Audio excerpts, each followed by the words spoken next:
আচ্ছা বগলু, তুমি কখনো ভেবেছো যদি তুমি মানুষ হও তাহলে কি করতে?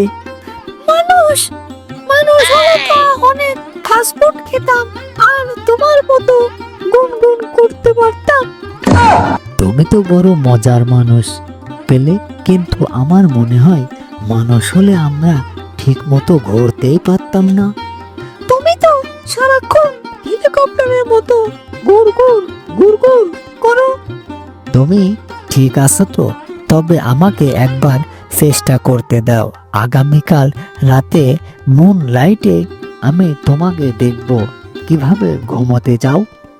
ভিতরে কেউ প্রবেশ করেছে। তো বললো, তুমি কি জানো কুকুরেরা খুব সুন্দর করে বাসনা সুখে সবকিছু বলতে পারে? হ্যাঁ, তুমি তো জানো আমি গন্ধ শুঁকতে ভালোবাসি।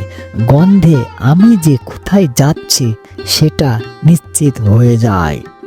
কি ব্যাপার, এখানে একটি প্যাকেটের মধ্যেই দেখছি গন্ধ রয়েছে। হা হা হা, তোমার গন্ধ কিন্তু খুব ভালো, বেশ সুবাসিত। বিশেষ করে যখন তুমি মাংস খাও তখন খুব ভালো লাগে। আচ্ছা, অনেকক্ষণ ধরে দুজনে আড্ডা দিচ্ছি, এবার আমরা চলো অন্য কিছু করা যাক। আজকের মতো জঙ্গল পার করে চাঁদের আলো দেখতে চলো। হোটেলেই এক পাশে খুব সুন্দর একটি জায়গা আছে, আমরা দুজনে ওখানে যে বসবো। চলো। ও সত্যি? চলো তাহলে আমরা দুজনে জলদি জলদি ওখানে চলে যাই। আমি পাখিকে গুনগুন করতে তাড়াতাড়ি করে গুনগুন করে ওকে একটু তাড়িয়ে দিচ্ছি, দাঁড়াও। কিন্তু পাখির সাথে কথা বলা মজা, এটা কি তুমি জানো না?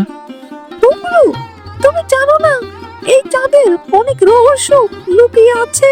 হ্যাঁ, বিশেষ করে ওই লাল রঙের চাঁদ। আমি তো ভয় পাই। ভয় পাই? কিন্তু আমি ভয় পাই না, আমি তো ভয়ই পাই না। আরে সিংহ কখনো কাউকে ভয় পায় না। তুমি ভয় পাও না? পিঁপড়া দেখলে তুমি কাঁপতে থাকো আর বলো আমি ভয় পাই না। চাঁদ মামা, কখনো তো মনেই হয় তুমি আমাকে কখন তোমার ওখানে খেলতে নিয়ে যাবে। আমি আগেই জানতাম তোমার মতো একটা কুকুর ছানা কখনোই পিঁপড়ার কাছে পরাজিত হবে না, কিন্তু তুমি পরাজিত হয়ে গেলে নিজেকে আবার সিংহ বলে দাবি করে, যে পিঁপড়ার সঙ্গে মোকাবেলা করতে পারে না।